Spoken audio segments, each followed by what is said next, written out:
Good afternoon. It is December 15th, 2020, and here is what we were looking at for today. By the way, sorry about yesterday. I forgot to roll over my contracts, so I was wondering why the volume was so low, and that's why. It's because I forgot to roll over to the March 21 contract. But anyways, here's what we're looking at for today. As you can see, I just drew this red channel, which if I drew that before, I probably wouldn't have marked these two trades, but that's okay. We'll talk about that anyway. So I actually drew the channel off of this low and not these lows over here, just something to note. Overnight, guys, we had this sharp trend up. And I didn't mark this. What time is it? 6:52. Okay, so this is before most people would have come in, and that is congestion. But with a sharp trend up like that, here, let's just go into these trades. But I'll start talking about that. With that big steep leg up, and then you get this second entry, and that's a fairly bullish bar.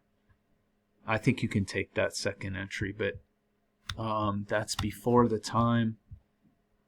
I don't know. So a lot of people might not be coming in that early. Let's make these bars bigger. So anyway, just before the day starts, we have this break of the overnight trend.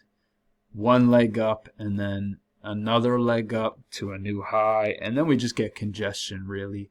I drew this lower line down here. I'm not sure where I would have had this at first. I probably would have had this here, but then I moved it up to here.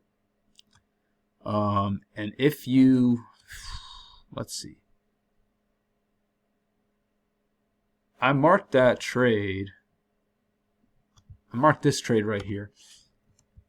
Yeah, actually, no, I do like this. At first I was thinking maybe I didn't like this, but this is a triple test, okay, of this level. And look how far we are from the EMA after this steep trend line break. And, you know, it's just congestive. I do like this. It's a nice bearish bar. But I can understand why some people would be hesitant since we had this sharp uptrend.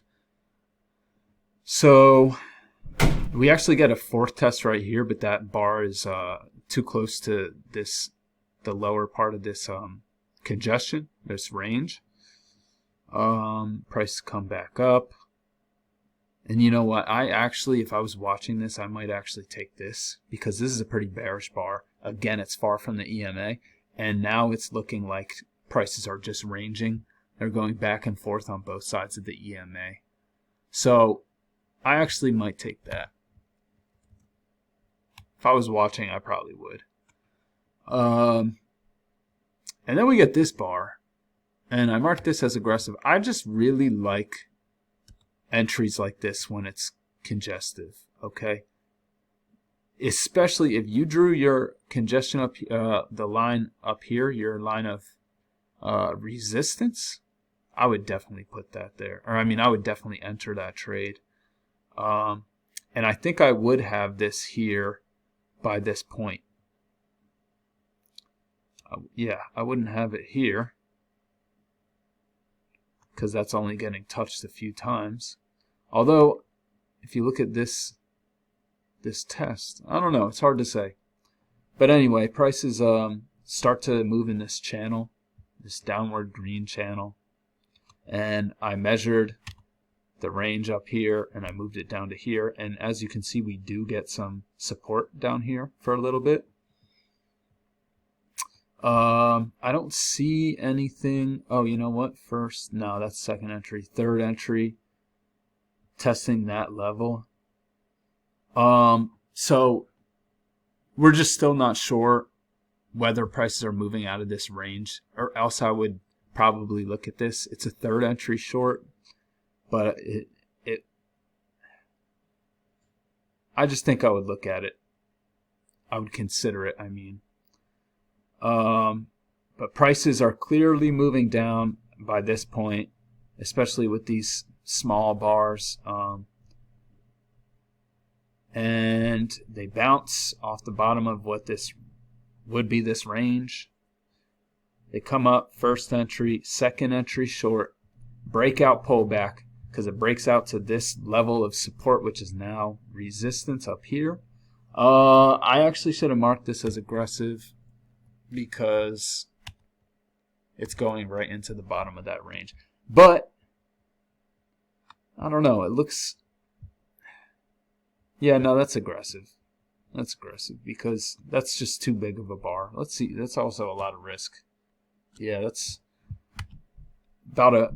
You would have to risk 4 points to enter on this. So I wouldn't like that. If I entered on that, I would be a little annoyed with myself.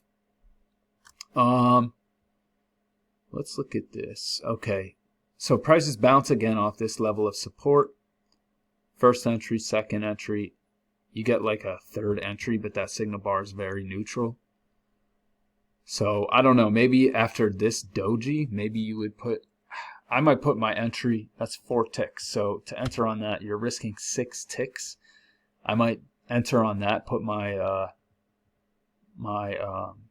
what is it, my stop loss above this bar maybe.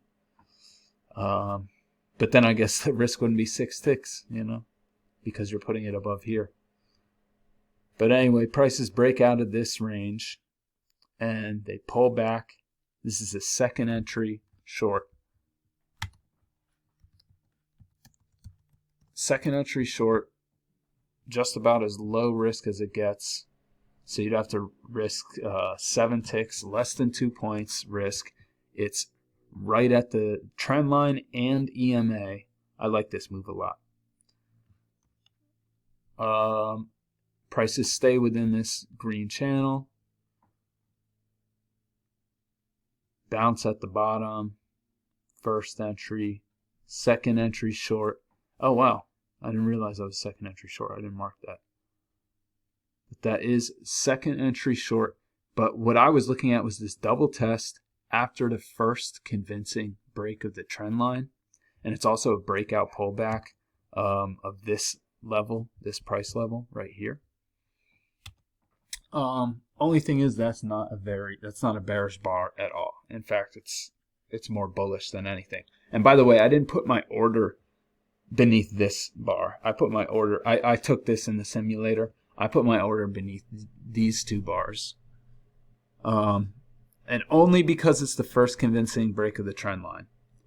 But yeah, I mean, look at these factors. When you get multiple factors, I'm going to say this every video I make, whenever I see this, there's a double test of this price level.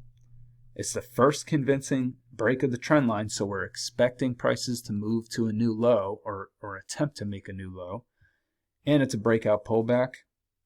When you have multiple factors stacking in your favor, those are the entries you should really look to take. So that does work out, but it's aggressive because it's a weak signal bar. And prices reverse, so they make a new low and they reverse. We get this spike in channel. Get some congestion here. I don't see anything here to enter on. This is like a second entry long, but it's a neutral signal bar.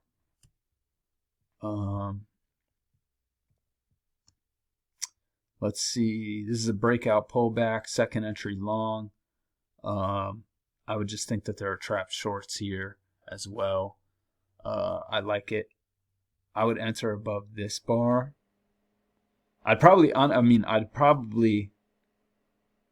after this bar close, I'd probably put an order in above this red bar, because this doesn't look, I don't know, maybe people don't like that, but I like putting it above this bar, even though this bar already went to that level. I would have waited.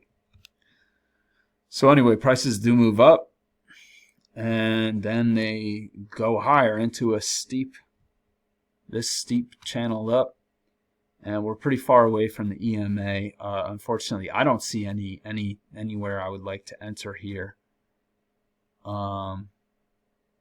These, you don't get anything here really, and then prices move up into this congestion. Boom, you get a little double top. Prices move back to the EMA. You know, Mack said recently, like if you get if you're this far away from the EMA on the long side, you get a lower high like this. He's like, we're probably going back to the EMA. That's what happened here. I still wouldn't go short after this massive leg up, but that's what happened here. And yeah, everything, just congestion here, nothing really to enter on. Then we make a new high, first entry, second entry, nice bullish bar. That doesn't look too congestive to me. None of these are really dojis, so I like that. Second entry long, it's a breakout pullback of this price level, and it's a double test of this level. I think it's okay to enter according to Mack's system on this. It's not technically the lowest bar of the swing is the problem. So maybe you would just have to put your stop loss beneath these bars. But anyway, again, I marked these two trades before I saw this red channel. So maybe this trade I probably wouldn't have marked. First entry, second entry. And this is aggressive. It's second entry long, but there's this doji right here. And all these bars are overlapping. What I did is I did like this signal bar, and it did break higher. So I put in order a buy limit order like down here, which got filled. But you would have gotten filled anyway. You would have gotten your scalp out of that. And now it looks like prices are pulling back. Maybe people are looking at this as a double top. But that's what we're looking at for today. I'm definitely not going to have time to make a video tomorrow. Hopefully I will Thursday and Friday. But yeah, here is what we were looking at for today again. So just an uptrend. Kind of like a range day, but it was with an upward bias. That's what I would call it. Okay. All right. Hopefully I'll make a video Thursday.